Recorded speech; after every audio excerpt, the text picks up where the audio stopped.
Hey, welcome back to Cool Classics. Today we're going to take a look at the life and career of Ted Cassidy, who played Lurch on the Addams Family, another one of my favorite shows and favorite characters. I got some cool clips, some freaky facts. Here we go.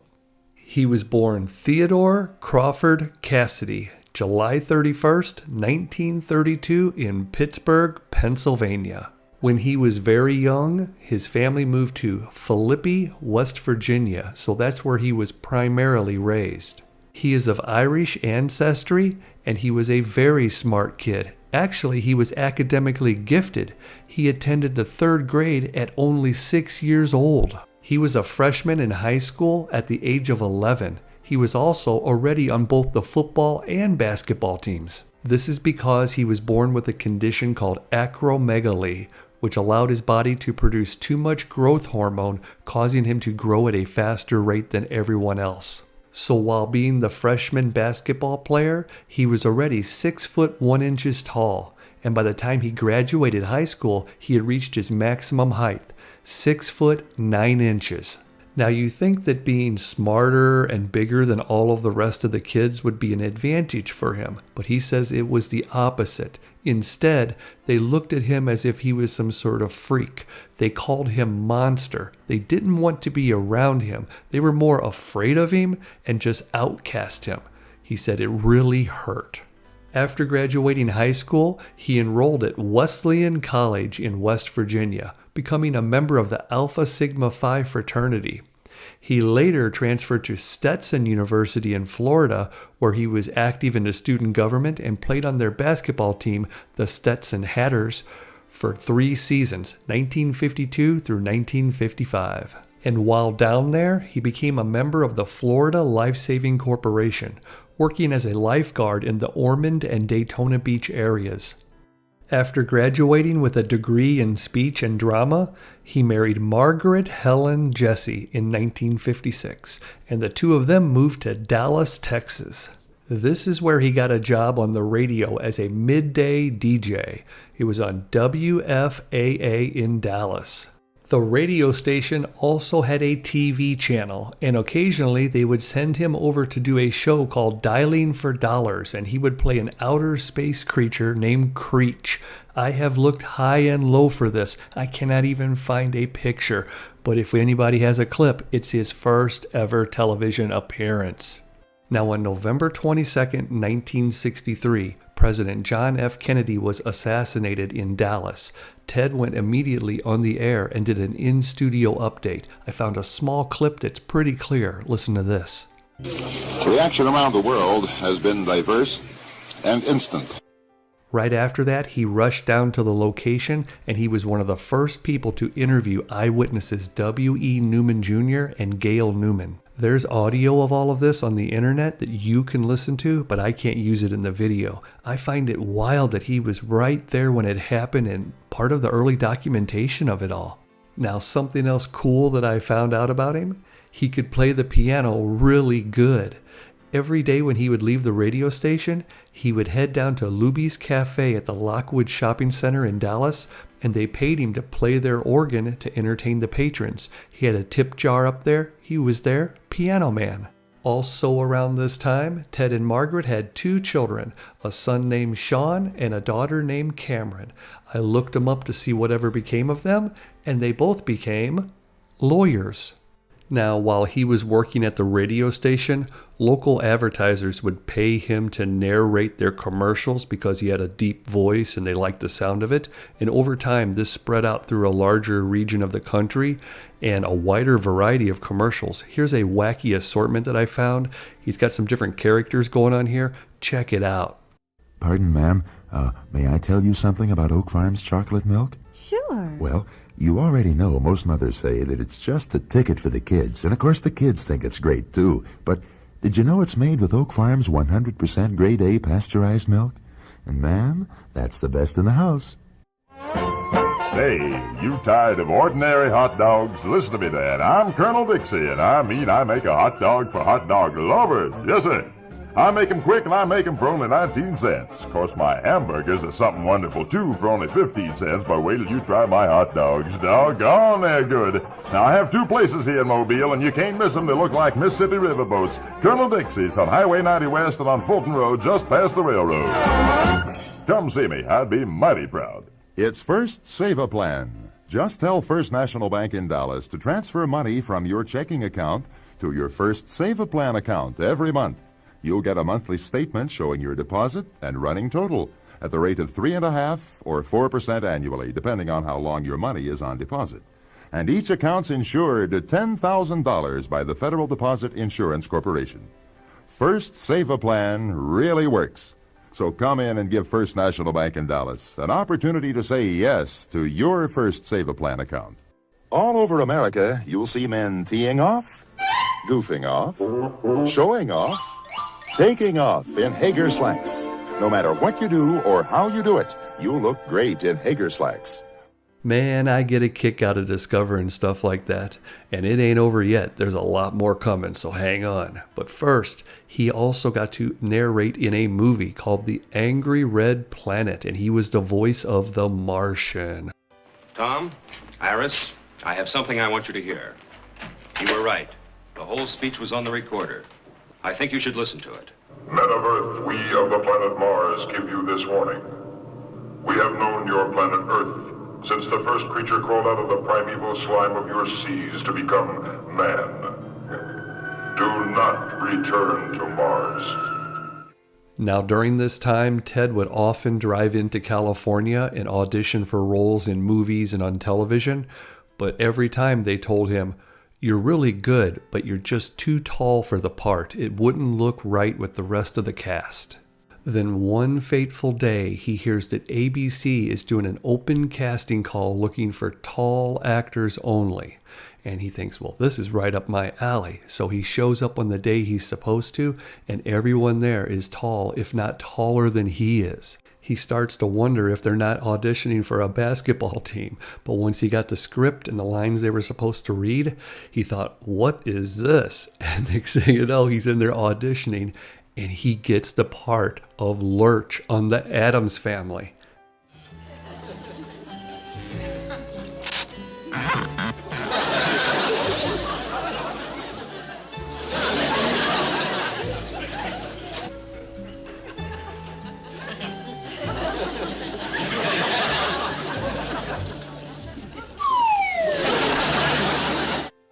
Oh man, he is great on the show with all those facial expressions. It really added to his character. Now you can see him here holding her up to dance with her because she passed out again. And over the course of the series, you can see him lifting up other people. And he really did that because he was that strong. Now his character was not supposed to speak at all, but one day in pre-production before the first episode was even filmed, John Astin, who plays Gomez, pulls the noose and the gong goes off. Lurch appears, but this time Ted said, "You rang," with that low voice, and everybody started laughing, and that became a catchphrase. They added it in, and over time he started to get more and more lines. Before you knew it, he was talking.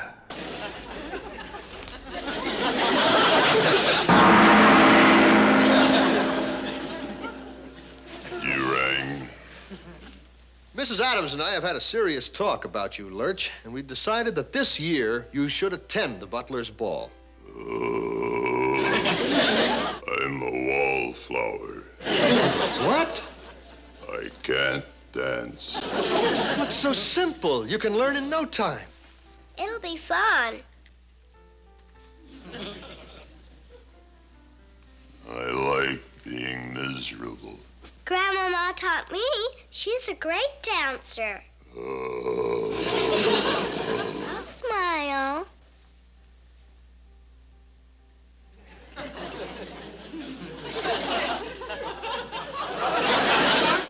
Oh, she got him dancing all right, and it's pretty darn funny. Now, over the course of the series, not only did he dance, but he did some singing. Heck, he even put out a radio dance song called The Lurch and went on some bandstands promoting it. It's a freaky scene. Lurch, the music has stopped. No, but I can't. Ted also played one other role on the show. He was the Thing. That's right, the hand that comes out of the box. They needed a long arm so it could reach up and actually do a few things, and that's where he came into play. But a couple times, of course, Lurch had to interact with the Thing, so someone else would get under the desk and play that part. But most of the time, it was him.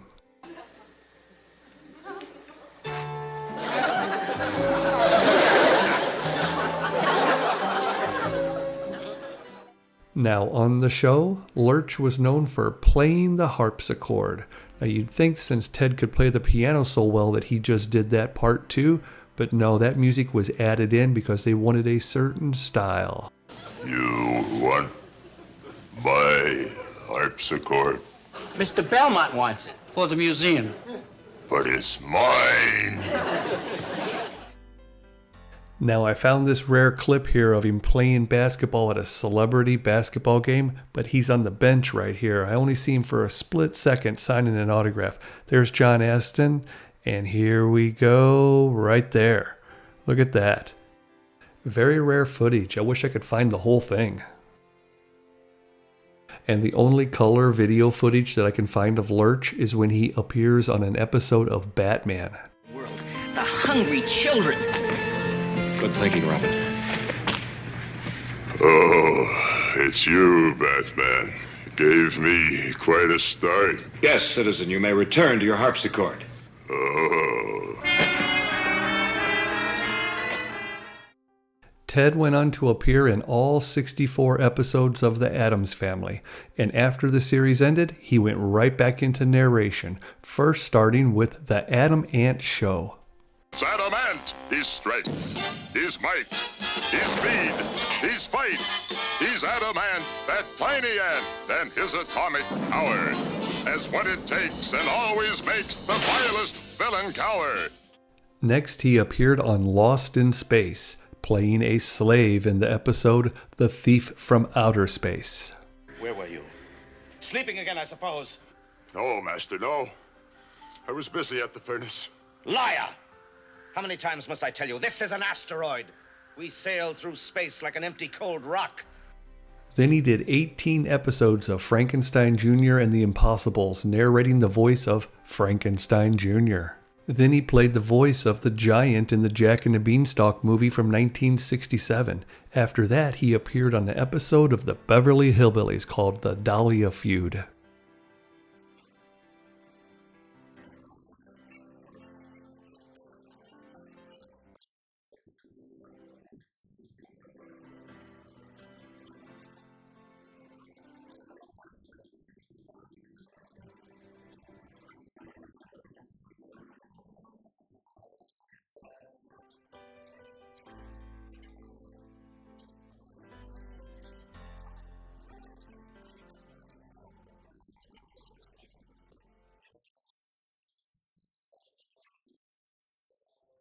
Ted said that it was around this time that he could see the writing on the wall. He was only thought of as a giant or a monster. So he decided to not take any more roles that poked fun at his height. Now this severely limited his options. Here's a rare clip from the Insight TV series, episode Fat Hands and a Diamond Ring. In this one, he plays a lone juror in the courtroom, and they had him lay across the bench and never sit up all the way. That way he could be the same height and in the frame with the rest of the actors. Well, is that all? You mean I come all the way across the street and I don't get to jury nobody? Well, that stinks. You call that fair? I don't call it fair. Now he said that after about 6 months, he realized that he was effectively putting himself out of business by turning down all these opportunities. He needed a steady income, and since he wasn't on a regular show, that meant he had to continuously do one episode of this or that, and so he started to accept more of those roles again. Here he is on the Laredo TV series, episode The Small Chance Ghost. Sarge, after we get all the gold out, are we going to get our own spread? Like we talked about during the war, huh? We'll see, Money. Okay, Sarge. Sarge, That gal? She ain't gonna come with us, is she? I don't like her. She makes fun of me all the time. Calls me a mole. Like I was an animal or something. I can't help it because I'm big. Here he is on the Daniel Boone TV series playing Gentle Sam in the episode The Scrimshaw Ivory Chart.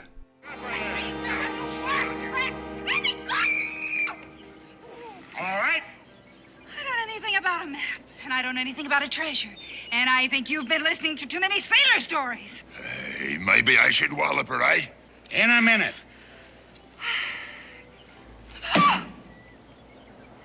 It's up to you, Beck. Mrs. Daniel Boone. Daniel Boone? Oh, I even heard of him. He was also on Star Trek 3 different times. Episode Arena. He plays the voice, well, more like the sounds, the grunts and groans of the monster Gorn.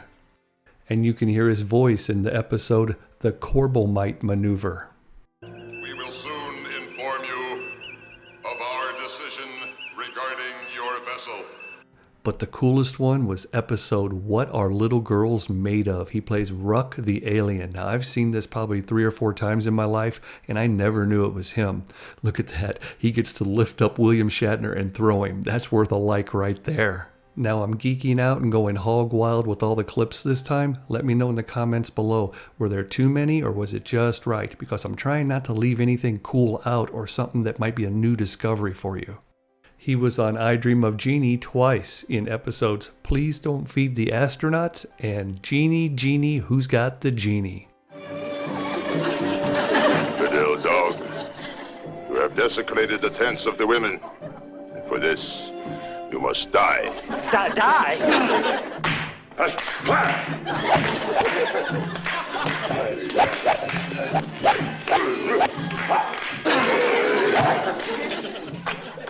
Who are they?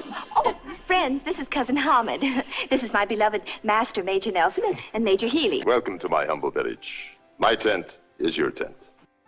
Now after that, he was on an episode of Tarzan called Jungle Ransom, and he played Samson. Then he did an episode of Mannix, he narrated a few Space Ghost cartoons, and he did 20 episodes of The New Adventures of Huckleberry Finn playing Injun Joe. And here he is on an episode of Bonanza. Good. Mr. Walker wants to sit down. Un momento, por favor. Don't you just a minute, me. Whiskey, now. Let the girl go. I said let the girl go. It's my beer you spilled. You want a drink, you wait your turn. I don't think you know who you're talking to, mister. And don't think of sicking Goliath on me. It'd be a big mistake. Didn't mean to get pushy, mister. It's all right. Everybody has a bad day.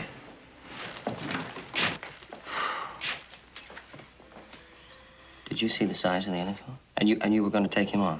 What do you think would have happened? I think it'd kick the heck out of me.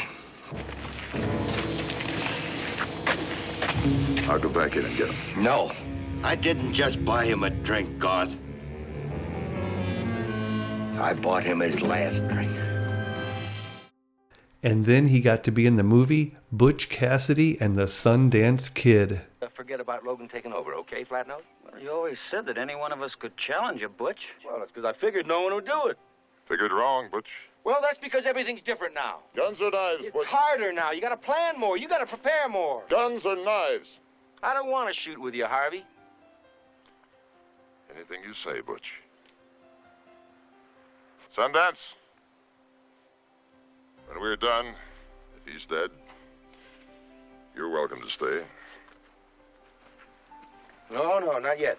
Not until me and Harvey get the rules straightened out. Rules? In a knife fight? No rules. What? Well, if there ain't gonna be any rules, let's get the fight started. Ooh, that's a rough way to end a fight. Now, not too long after the filming of that movie, Ted started to have trouble breathing and he just didn't feel good. He went in and had some tests done and they determined that he had an enlarged heart. He ended up not being able to work for over 2 years, and this put a financial strain on their household and on their marriage. Eventually, he was able to return and narrate all 16 episodes of the Addams Family cartoon series, and then he appeared on a couple more shows and a few more movies, but they were small parts, and not too long after that, he got sick again, and to make matters worse, his wife filed for divorce and left.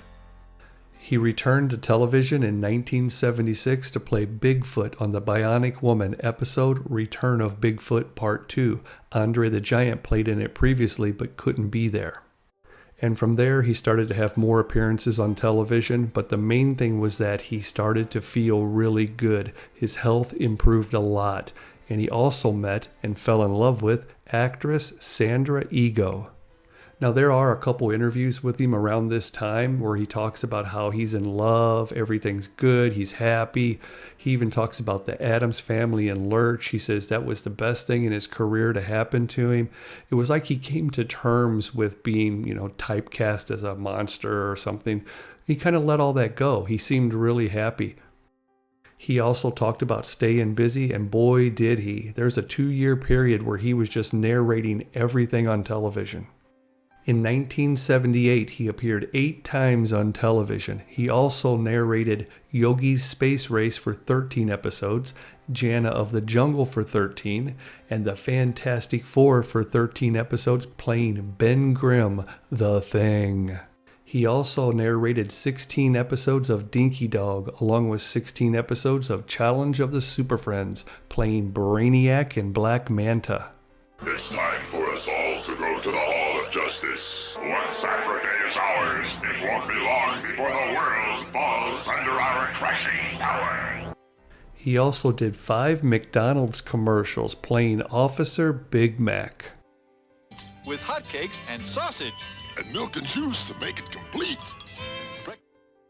But get this, he also did 76 episodes of The Incredible Hulk. He was the voice of the Hulk when he roared and growled and grunted. But he also did the opening narration for each episode. I had no idea, and I've seen these a million times. The creature is driven by rage and pursued by an investigative reporter. David Banner is believed to be dead, and he must let the world think that he is dead until he can find a way to control the raging spirit that dwells within him. Ted was busier than ever. It was like a career resurgence. He had just filmed the David and Goliath TV movie, and every time you turned around, he was in a different commercial.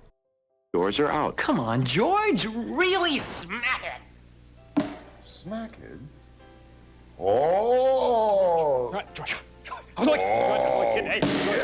Smack It with a Racket by Tommy.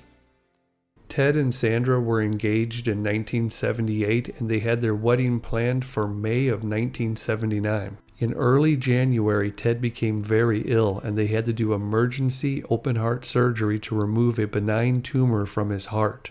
A few days later, while recuperating, complications arose. The doctors did everything they could, but they couldn't save him. He died on January 16, 1979. He was 46 years old. Sandra set up a traditional Irish wake for Ted, and his ashes were later scattered in his backyard. Man, I'm so glad I did this video. He was always one of my favorite characters on the show, and the more I looked up his history, I just kept going, and I was fascinated. I couldn't believe that I seen him all these times and didn't realize who he really was. Leave me some comments about this video, and please subscribe to Cool Classics.